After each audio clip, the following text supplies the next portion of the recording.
Pues es importante para nosotros saber cuándo estamos trabajando con un espacio vectorial o no, porque dependiendo de si lo que estamos trabajando es un espacio vectorial, vamos a poder definir más operaciones y vamos a poder tener más propiedades. Nosotros, por lo general, estamos acostumbrados a trabajar con conjuntos que son más fuertes, más potentes que un espacio vectorial, ¿no? Por ejemplo, los números reales, ¿no? Que forman un campo. Pero también es deseable que nosotros trabajemos con no menos de espacios vectoriales, porque por debajo de los espacios vectoriales se empiezan a complicar las cosas en el sentido algebraico. Y no que el álgebra sea más difícil, sino que no tenemos muchas operaciones, tenemos muchas limitaciones. La verdad es que las cosas no se comportan de la forma como nosotros nos gustaría que se comportasen. Ahora, evidentemente, el acercamiento de vectores que tenemos nosotros ahorita en el nivel escolar en el que estemos o estamos, pues tiene que ver más con la parte de fuerzas, ¿no? Fuerzas y tensiones, que en realidad pues va a ser todavía un poco complejo, que cuando yo te hable de vectores, en lugar de pensar de flechitas pintadas en dos dimensiones, pienses en conjuntos que cumplen estos 10 axiomas.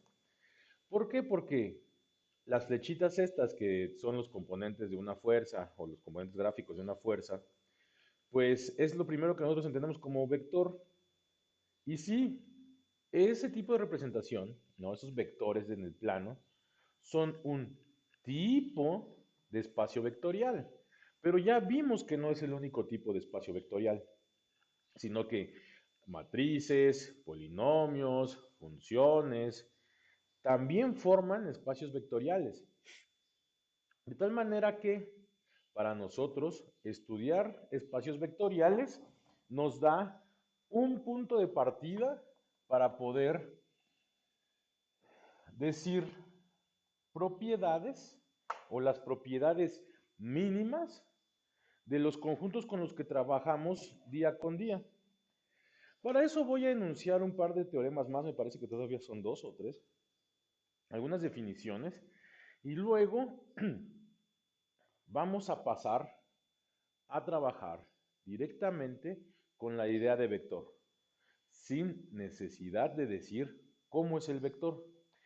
Les decía al principio, es un poco molesto trabajar con conjuntos y tratar de decir, ¿esto será un espacio vectorial o no? Porque para eso necesito probar los 10 axiomas. Pero ya cuando te digo, a ver, esto es un espacio vectorial,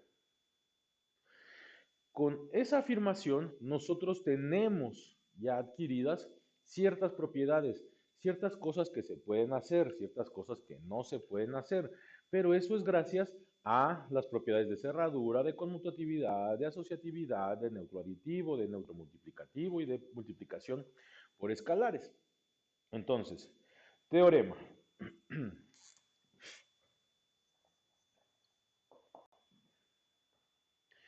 Dice así. Si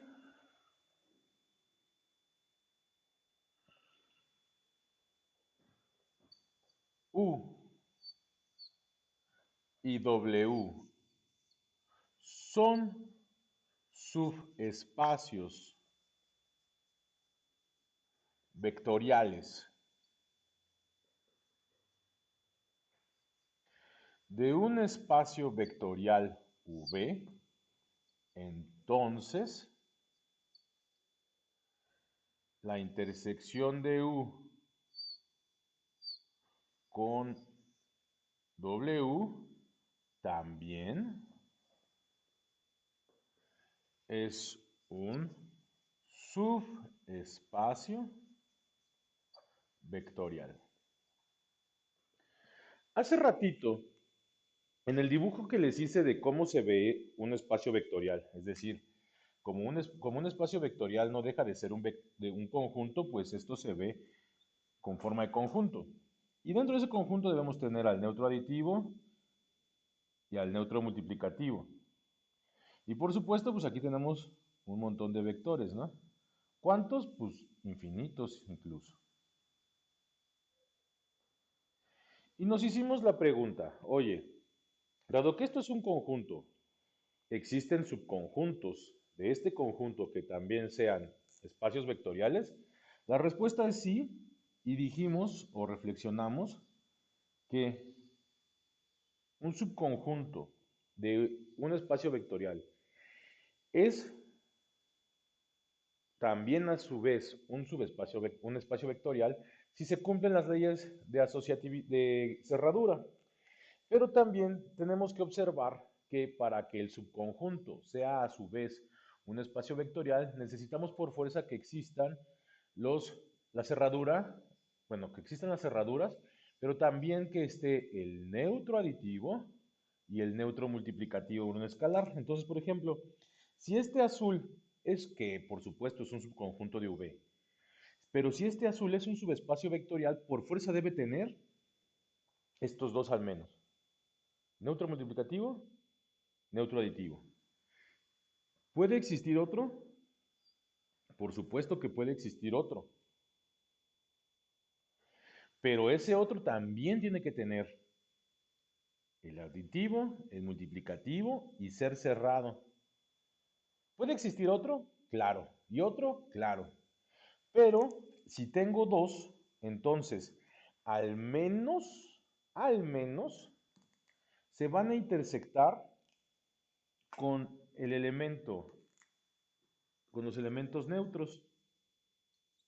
Y entonces, esa intersección de dos subespacios vectoriales también es un subespacio vectorial. Bien. Ahora, ya nos quedó claro, bueno, a lo mejor todavía no, pero pues ya entendemos que algunos conjuntos tienen una característica que se llama que esos conjuntos son espacios vectoriales.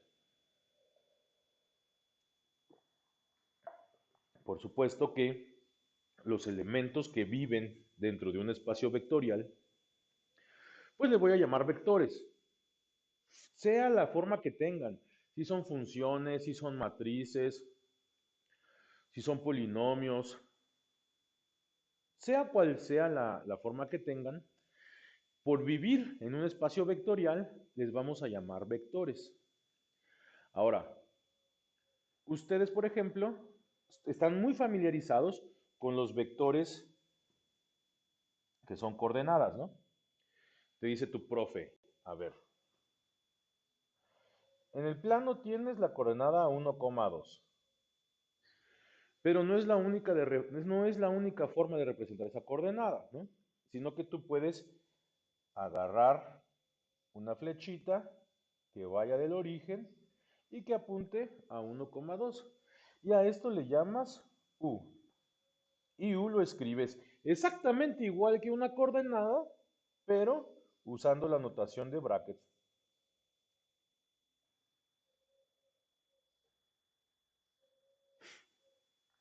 Ahora, esto es lo que reconocemos como un vector de toda la vida. Bueno, está bien. Pero, ¿por qué estoy diciendo esto? Ah, bueno, porque tú sabes que este vector con otro vector igual a esto, o sea, es decir, otra flechita, se pueden sumar, se pueden multiplicar escalarmente. La pregunta es, si yo tengo un vector, sin importar si es una flechita o no, ¿se pueden sumar y se pueden multiplicar escalarmente? Pues sí. Pues sí es la definición de espacio vectorial.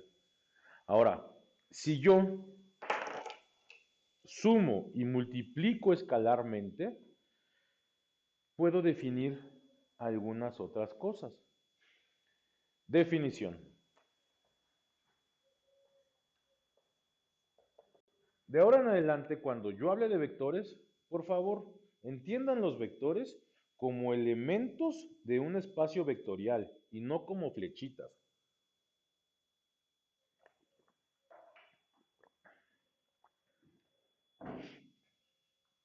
Un vector v en un espacio vectorial, un vector v minúscula, en un v espacio vectorial, se dice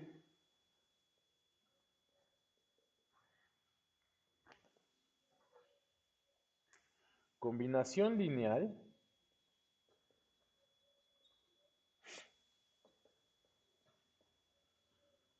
un vector v de un espacio vectorial, se dice combinación lineal de vectores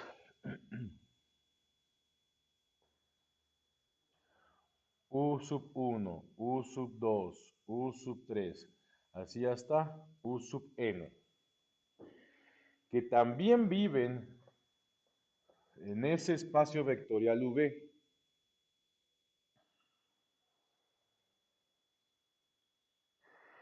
Si v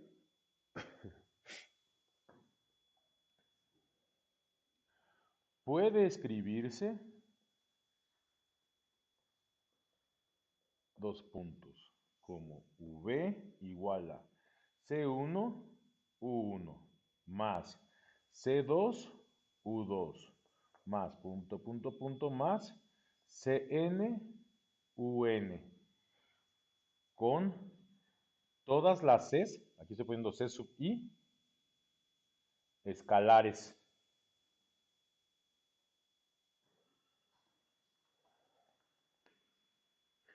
A ver, voy a poner un ejemplo súper fácil.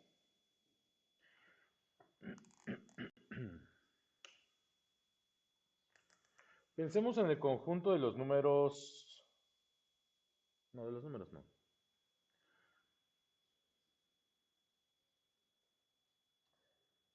Un vector de los que ustedes conocen más para que sea el ejemplo más sencillo. 2,4. Un vector.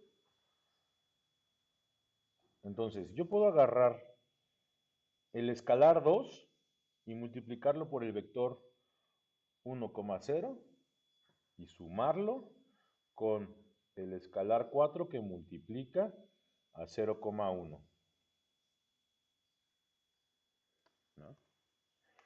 Este es un ejercicio de preprimaria y esto queda que este 2, que es un escalar, multiplica este vector y queda 2 por 1, 2, 2 por 0, 0, más 4 por 0, 0, 4 por 1, 4. Y al sumarlo, la suma vectorial me dice que es 2 más 0, 0 más 4, y esto es 2,4. Ahora, según mi definición de combinación lineal, este vector 2,4 es combinación lineal del vector 1,0 y del vector 1,2 con los escalares 2 y 4.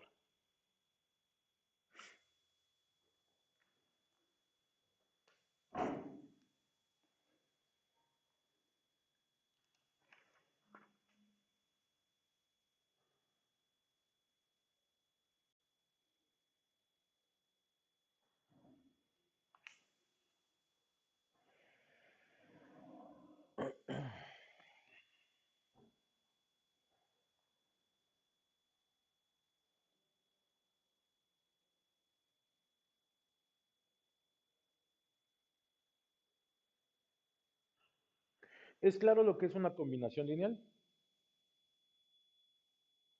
Según yo está muy sencilla la idea.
Bien, definición.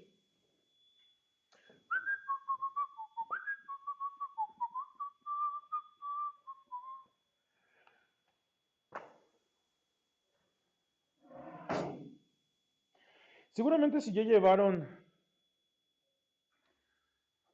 bueno, ya sé que ya llevaron álgebra lineal, pero me refería a otros cursos, por ejemplo, el de física o el de cálculo vectorial. Seguramente ya reconocieron estos de aquí, ¿no? Que comúnmente le llamamos el vector y el vector j,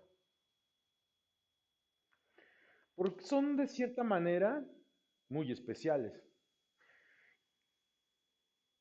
Ahora, pensando en eso especial que tienen esos dos vectores en particular, queremos saber si para cualquier vector, sin importar la forma que tenga, sin importar si es una matriz, un polinomio, etcétera, puedo encontrar vectores que sean también especiales con la forma de cualquier vector que tenga en un espacio vectorial. Para eso necesitamos definir varias cosas. Entonces, definición.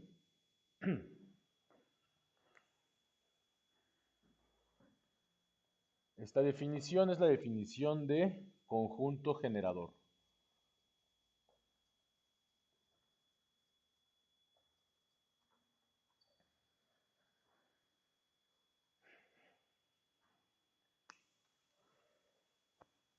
Sea S un conjunto de vectores v1, v2, v3, v4, así hasta vn, un subconjunto, ojo, un subconjunto, no un subespacio vectorial. Un subconjunto, es decir, yo tengo mi espacio vectorial y agarro algunos vectores y los meto en un conjunto y a ese conjunto le llamo el conjunto S. Es un conjunto de un espacio vectorial V.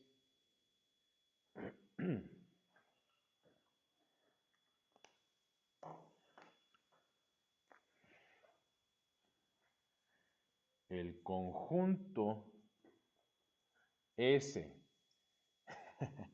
no el conjunto S, sino el conjunto que se llama S, se denomina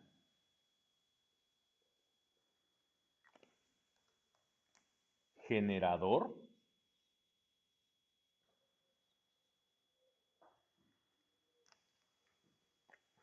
si cualesquiera vector V en el espacio vectorial es combinación lineal de elementos de S.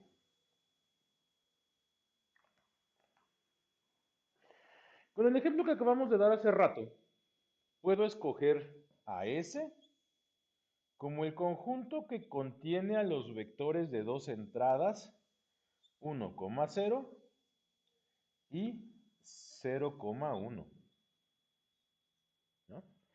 Es decir, yo sé que tengo un espacio vectorial V formado por todos los vectores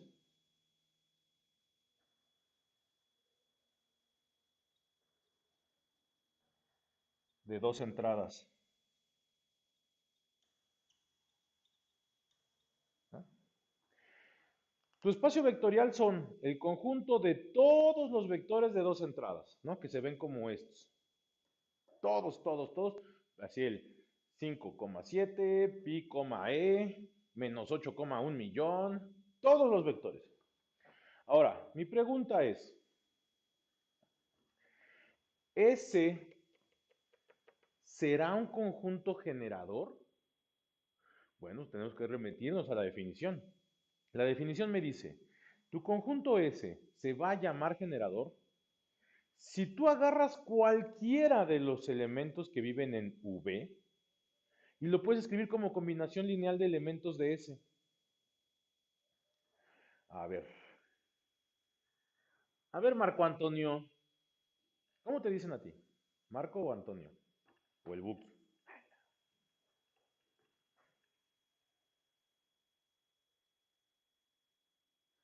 Ah, no puede ser, no te escucho. A lo mejor me han estado hablando todo este tiempo y yo estoy acá en la lela. Ah, no sé si es tu micrófono o es mi auricular. Déjame revisar acá. No, sí soy yo. Espérame. A ver, vuélveme a hablar, porfa.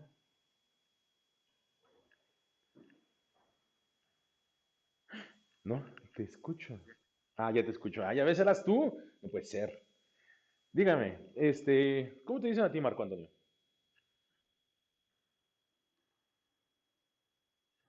Marco, bien. Marco, imagínese un vector de dos entradas. El que más le guste o el que le parezca más difícil y dígamelo.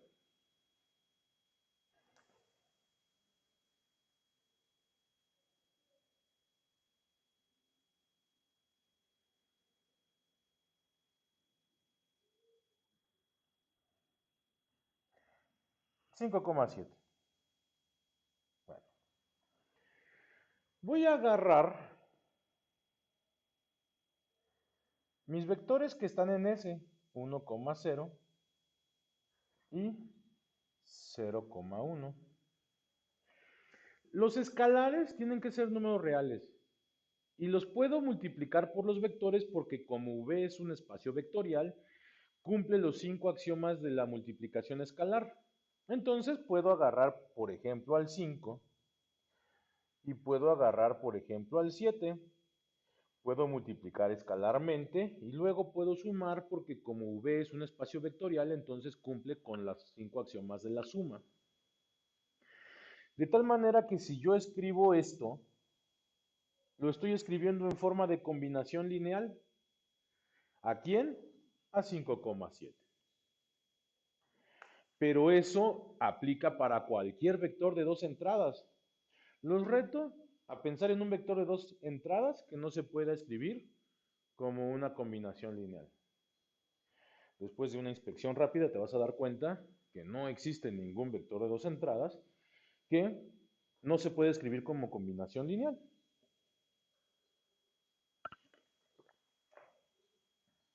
Ahora, si eso pasa, entonces puedo concluir que S, bueno, el conjunto que se llama S, es un conjunto generador. ¿Por qué? Porque con sus elementos yo puedo escribir como combinación lineal cualquier vector de mi espacio vectorial.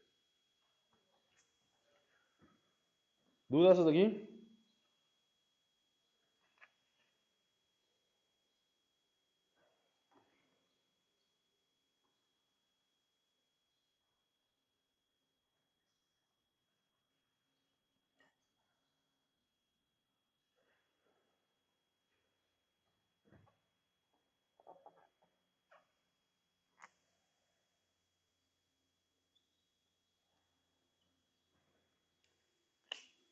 Tengo un conjunto S que tiene el vector 1,0 y 2,0.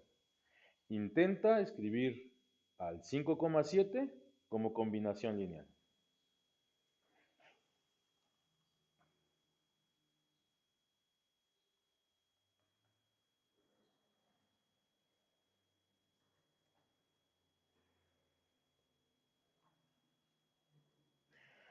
Verás que no se puede, ¿verdad? Porque lo más que puedes hacer es modificar la primera entrada, pero la segunda entrada siempre va a ser cero. Entonces aquí puedo concluir que el conjunto llamado S no es un conjunto generador.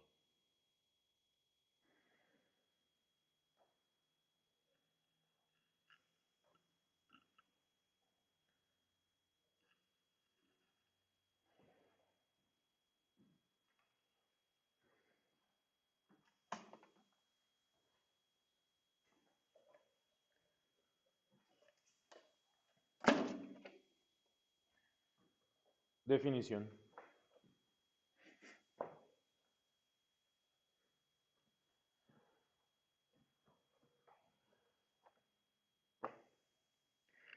Esta definición es un tanto extraña, no por las matemáticas, sino por la lingüística. Nosotros en español, por lo general, tenemos al menos dos formas de describir eh, algunas características de objetos. Por ejemplo, por supuesto que esto es usando la negación, ¿no? Ahorita, si estuvieran aquí presencial, que yo no sé por qué no están, la puerta la tengo cerrada. Una forma de decir eso es, la puerta está cerrada. Pero otra forma de decir eso podría ser, la puerta no está abierta. ¿Se refiere a lo mismo? Sí. ¿Se escribe igual? Nah. ¿Implica la misma cosa? Pues sí. Ahora, la siguiente definición que voy a decir define lo que significa dependencia lineal. La siguiente definición que voy a decir nos dice que es la dependencia lineal. Pero si algo no me importa en la vida es cuando algo es dependiente linealmente. Pero eso me va a ayudar a lo que sí me interesa, que es la independencia lineal, ¿no? Pero que es mucho más difícil de definir que la dependencia. Entonces voy a decir, a ver, ¿qué es lo que me interesa? Que sean independientes. Ok, ¿cómo me doy cuenta de que son independientes? Pues viendo que no son dependientes. Lingüística. Entonces, definición de dependencia lineal.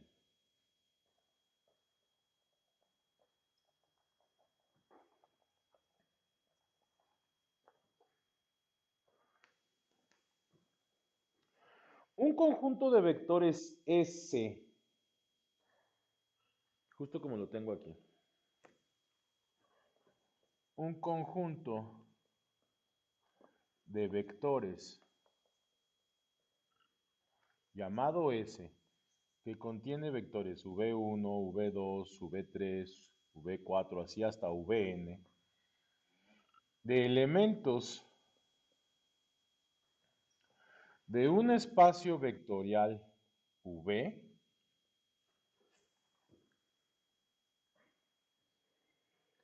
se denomina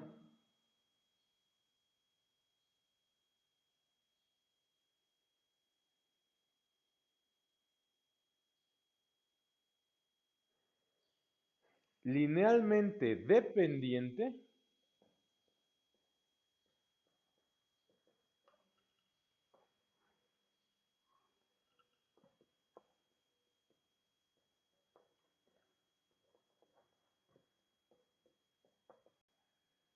si, dos puntos, un V cualquiera de mi espacio vectorial, no es cierto, aquí estoy diciendo mentiras, si cero vector se puede escribir como combinación lineal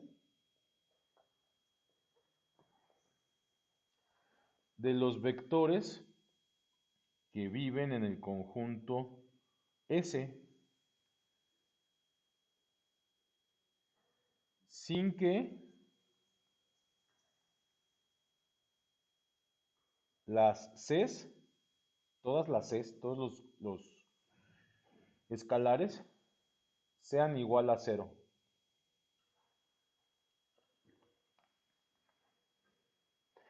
Es decir, porque tú me puedes decir, ah, pues bien fácil, escoge que todas tus Cs, que todos tus escalares sean cero, y pues rápido escribes a tu vector cero. Pero el chiste es, no escojas todos los Cs igual a cero, sin que ninguna, bueno, algunos pueden ser cero, pero no pueden ser todos cero. Si tú puedes escribir al vector cero sin que las Cs todas al mismo tiempo sean cero, eso significa que el conjunto S es linealmente dependiente.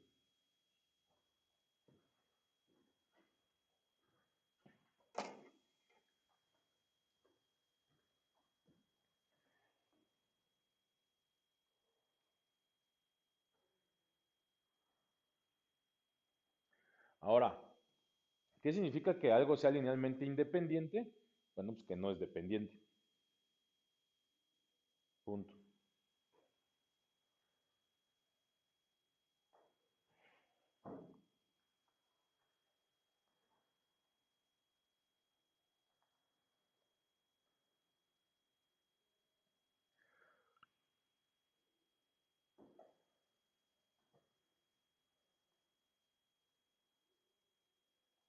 Fíjate, el conjunto S que tengo aquí, que se quedó escrito, el que no genera, decimos que es linealmente dependiente.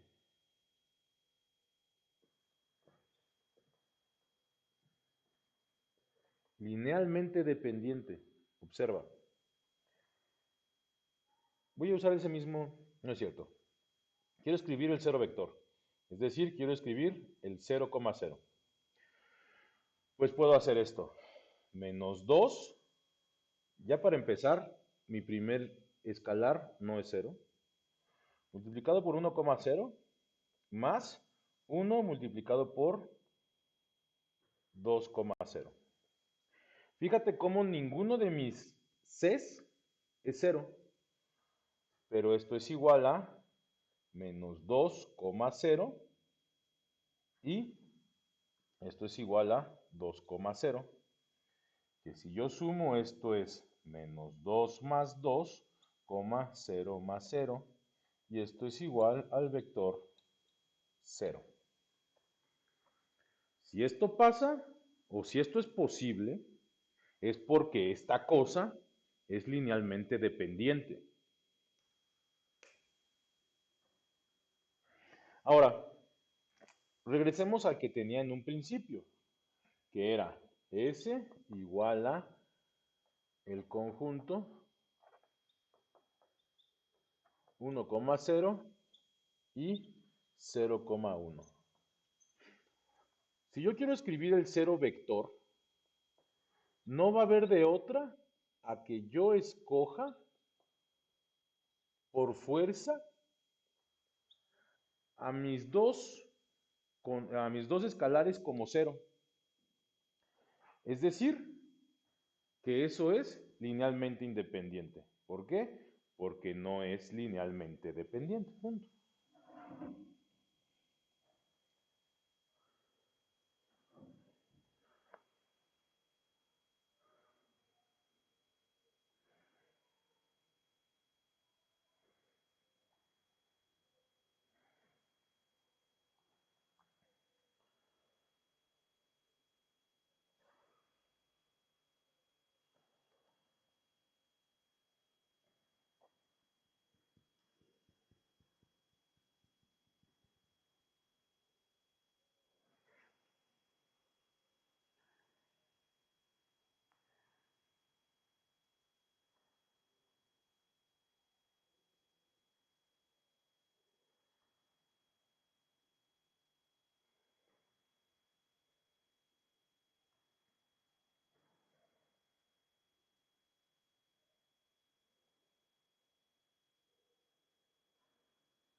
Bien.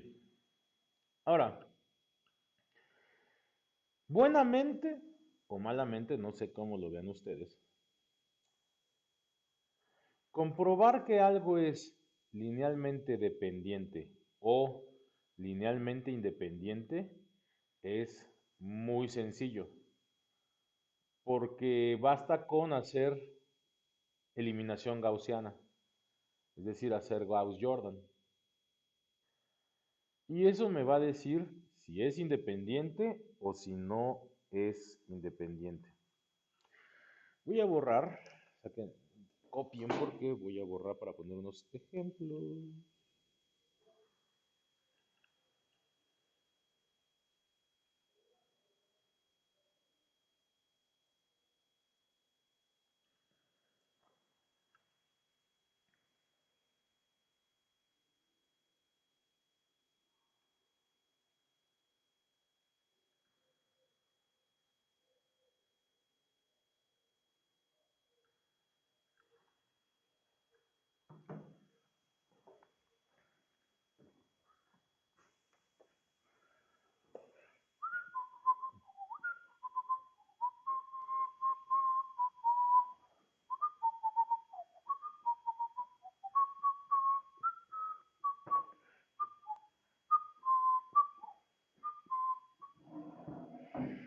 A ver, voy a tomar un subconjunto de los polinomios de grado 2. Entonces voy a tomar menos 2x cuadrada más x más 1.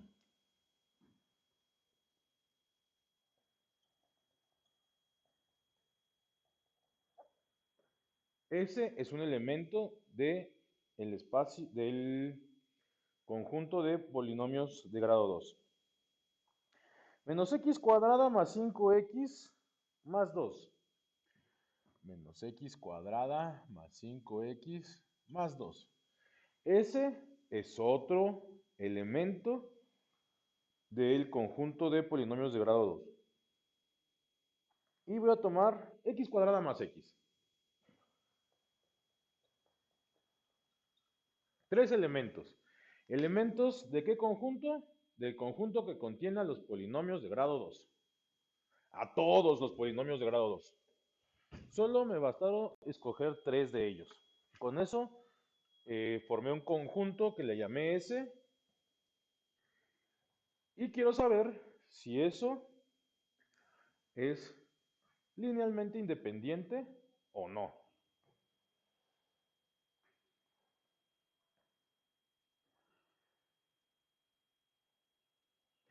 Es decir, ¿cómo me doy cuenta de que es linealmente dependiente?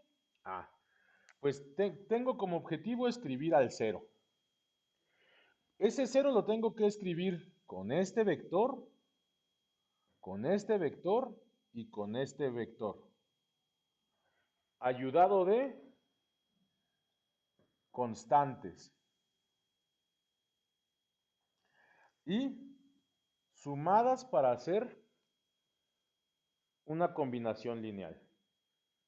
Entonces voy a hacer a C1 multiplicado por mi vector, mi primer vector que es menos 2x cuadrada más x más 1 más mi segunda constante multiplicado por mi segundo vector que es menos x cuadrada más 5x más 2 más un tercer escalar multiplicado por mi tercer vector. Si yo logro escribir al cero vector sin que todas las Cs sean cero, va a ser que mi conjunto S va a ser linealmente dependiente. Ahora, ¿cómo se ve el cero vector en los polinomios de segundo grado? Pues 0x cuadrada más 0x más 0. Así se ve el cero vector, ¿no? En los polinomios de grado 2. Ahora, recordemos, para que dos polinomios sean iguales, este tiene que ser igual con... Ah, no, todavía no. Primero tengo que hacer la multiplicación. Rayos. Voy a multiplicar. Esto va a ser C menos 2C1 x cuadrada menos 2C1x menos C1 más menos C2x cuadrada más 5C2x más 2C2. Este es 3.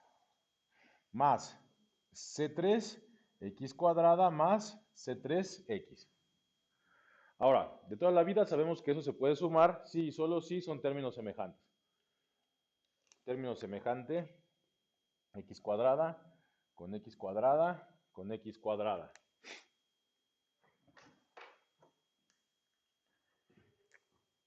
X con x con x. Y independiente con independiente. Entonces esto me quedaría más o menos así. Menos 2c1x cuadrada más c3, ¿no es cierto? Menos c2x cuadrada más c3x. Más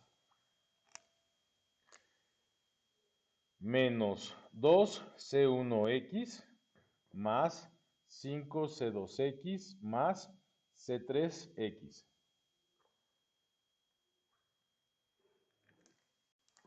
Más menos C1 más 2C2. Voy a factorizar. Esto va a ser igual a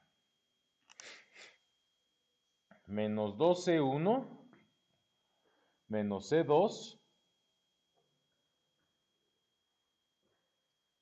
más C3 que multiplica a X cuadrada. Estoy sacando por término común a X cuadrada. Más menos 2C1 más 5C2 más C3 por X. Más menos C1 más 2C2. Ahora sí lo que estaba diciendo hace rato. Para que el polinomio 0 con este polinomio sean iguales, entonces este debe ser igual a este debe ser igual a y este debe ser igual a este.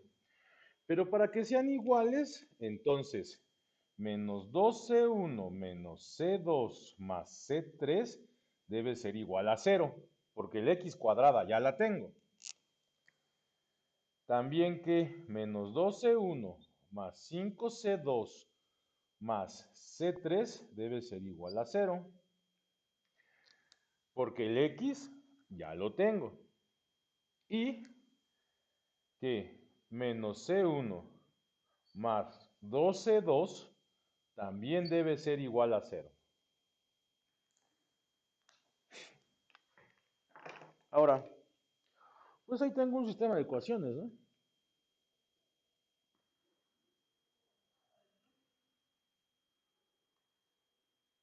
A ver.